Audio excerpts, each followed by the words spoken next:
అందరికి నమస్తే. ఎమ్మెల్సీ కవితకు ఢిల్లీ లిక్కర్ కేసులో బెయిల్ వచ్చిన తర్వాత అక్కడ కొన్ని ఆసక్తికరమైన సంఘటనలు చోటు చేసుకున్నాయి. మాజీ మంత్రులు, ఎమ్మెల్యేలు కేటీఆర్, హరీష్ రావు ఇద్దరు ఢిల్లీలోనే ఉన్నారు. కొంతమంది ఎమ్మెల్యేలు కూడా ఢిల్లీలో ఉన్నారు. ఏం జరిగిందో చూడండి. తర్వాత సుప్రీంకోర్టు 2 కండిషన్స్ పెట్టింది. ఇది షరతులతో కూడిన బెయిల్. షరతులతో కూడినాయంటే కొన్ని కండిషన్స్ పెట్టింది. సుప్రీంకోర్టు ఏం షరతులు పెట్టిందో చెప్తాను మీకు. అంతకన్నా ముందు సుప్రీంకోర్టు నుంచి బయటకు వస్తున్న విజువల్స్ ఎవరెవరు ఉన్నారు దీనిలో. పార్టీకి సంబంధించిన కేటీఆర్ కనిపిస్తున్నారు, గంగుల కమలాకర్ ఉన్నారు, కవిత భర్త ఉన్నారు, ఇంకా చాలామంది లీడర్లు కనిపిస్తున్నారు. వాళ్ళు మనకు తెలియకపోవచ్చు కానీ పాడి కౌశిక్ రెడ్డి ఫుల్ ఖుషీలో ఉన్నాడు అక్కడ. ముఠా గోపాల్ ముషిరాబాద్ ఎమ్మెల్యే,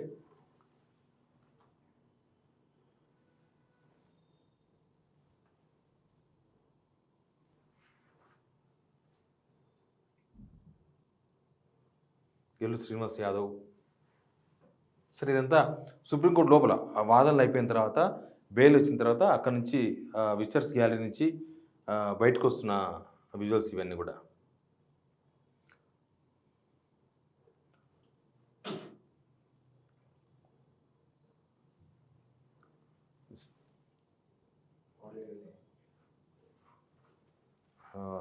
సురేష్ రెడ్డి గారు రాజ్యసభ, శ్రీనివాస్ గౌడ్. సరే, మొత్తానికైతే హరీష్ రావు కనబడలేదు. మరి ఎక్కడున్నారు పిక్చర్లో?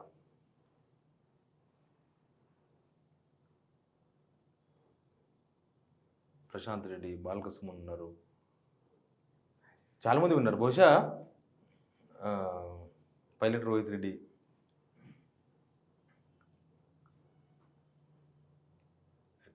బహుశా బెయిల్ వస్తుంది అనే గ్రౌండ్ బీఆర్ఎస్ వాళ్ళకి లాస్ట్ 3-4 డేస్ నుంచే బెయిల్ వచ్చే అవకాశాలు ఉన్నాయన్న ఒక సంకేతాలు ఉన్నాయి. ఎందుకంటే ఆల్రెడీ 2 హియరింగ్స్ అయిపోయినాయి సుప్రీంకోర్టులో బెయిల్ పైన.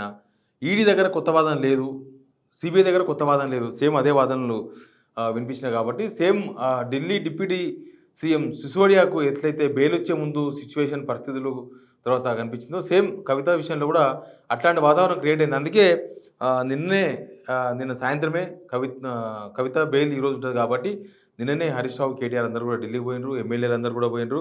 యాక్చువల్గా 20 మంది ఎమ్మెల్యేలు పోయినన్నారు కానీ తక్కువ మంది ఉన్నారు. మరి మిగతా వాళ్ళు ఇప్పుడు పోతున్నారేమో.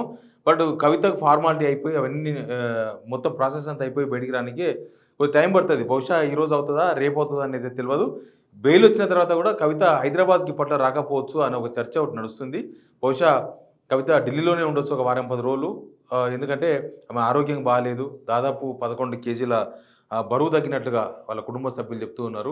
కాబట్టి కొంత హెల్త్ రికవర్ అయ్యే వరకు ఢిల్లీలోనే ఉండి తర్వాత హైదరాబాద్కి వచ్చే అవకాశాలు ఉన్నాయి. ఎందుకంటే ఇక్కడికి వస్తే మళ్ళీ పార్టీ కార్యకర్తలు, లీడర్లు మళ్ళీ కార్యక్రమాలు ఉంటాయి కాబట్టి ఢిల్లీలోనే ఉండే అవకాశాలు ఉన్నట్టుగా బీఆర్ఎస్ సంబంధించిన నేతలు చెప్తున్నారు. సుప్రీంకోర్టు అయితే 2 కండిషన్స్ పెట్టింది, షరతులు పెట్టింది. ఆ రెండో ఒకటి ఏంటంటే పాస్పోర్ట్ సబ్మిట్ చేయాలి, పాస్పోర్ట్ సరెండర్ చేయాలి కోర్టుకి, వేరే విదేశాలకు పోకుండా పాస్పోర్ట్ సరెండర్ చేయమన్నది. ప్లస్ 2 కేసులు ఈడీ, సిబిఐ 2 డిఫరెంట్ కేసులు కాబట్టి ఈ 2 కేసుల్లో 10 లక్షల పూచీకత్తు, 10 లక్షల డిపాజిట్ కూడా చేయాలి ఉంటుంది. 2 కేసుల్లో 2 విడివిడిగానా 2 కలిసి తెలియదు. 2 కేసుల్లో 10 లక్షల పూచీకత్తు అనేది అయితే కనిపిస్తుంది. ఇక నెక్స్ట్ కేజ్రీవాల్ ఉంటుంది. ఇప్పుడు ఆల్రెడీ సిసోడియా అయిపోయింది ఈ కేసులో. తర్వాత సెకండ్ కవిత. ఇక దీనిలో కీ రోల్ టాప్ లెవెల్లో కనిపిస్తున్నది మనకు ఢిల్లీ ముఖ్యమంత్రి కేజ్రీవాల్. కాబట్టి కేజ్రీవాల్కి ఆల్రెడీ ఈడీ బెయిల్ ఇచ్చింది. కేవలం సిబిఐ మాత్రమే బెయిల్ రావాల్సి ఉంది. బహుశా ఢిల్లీ లిక్కర్ కేసులో బెయిల్ కూడా వచ్చే అవకాశాలు చాలా క్లియర్గా కనబడుతున్నాయి. గ్రౌండ్ అందరికీ ఒకటే, ఈడీ, సిబిఐ వాళ్ళ వాదనలు, వాళ్ళ ఆరోపణలు, లేకపోతే వాళ్ళు చేసిన ప్రాసెస్ అంతా ఒకటే. కాకపోతే ఈ నిందితుల విషయంలో నిందితులు కొందరు 15 ఏళ్ల క్రితం అరెస్ట్ అయ్యి జైల్లో ఉన్నారు. కవిత 5 months 12 days జైల్లో ఉన్నారు. తర్వాత కేజ్రీవాల్ ఆల్మోస్ట్ ఆయన కూడా ఒక 5 months అయిపోయింది. కాకపోతే మధ్యంతర బెయిల్ ఒకసారి వచ్చి ఒక 15 days ఎలక్షన్స్ ముందు ఆయన ఢిల్లీలో ఉన్నారు. ఎనీవే కవిత బెయిల్ ఇష్యూలో సుప్రీంకోర్టు పెట్టిన 2 షరతులు ఉన్నాయి. సేమ్ టైం కవిత రావడంతోన ఒకసారిగా బీఆర్ఎస్లో మళ్ళీ ఈ ఎలక్షన్స్ తర్వాత కొంత ఎలక్షన్స్ నుంచి రికవరీ అవుతున్న టైంలో మళ్ళీ కవితకు బెయిల్ రావడం అనేది అయితే కొంత బీఆర్ఎస్లో ఉత్సాహం నింపినట్టుగా కనిపిస్తుంది. అందుకే అక్కడ మనకు హడావిడి అంతా కూడా మనం చూస్తున్నాం. బహుశా బీఆర్ఎస్ యాక్టివిటీ కూడా పెంచవచ్చు. కవితకు బెయిల్ వచ్చింది కాబట్టి కేసీఆర్ కూడా యాక్టివిటీ పెంచవచ్చు అని కొంతమంది బీఆర్ఎస్ నేతలు చెప్తున్నారు. ఎనివే కవిత బెయిల్ తర్వాత చోటు చేసుకుంటున్న పరిణామాలు ఇవి. దీని మీద ప్రతిపక్షాలు అంటే ఇక్కడున్న బీజేపీ, తర్వాత ఇక్కడున్న కాంగ్రెస్ వాళ్ళు ఆల్రెడీ రెస్పాండ్ అయ్యిండ్రు. నేను సెపరేట్‌గా వీడియో చెప్తా. వాళ్ళు ఏం రెస్పాండ్ అయ్యిండ్రు, వాళ్ళ వాదన ఏందో కూడా మీకు వినిపిస్తా. Please subscribe signal TV.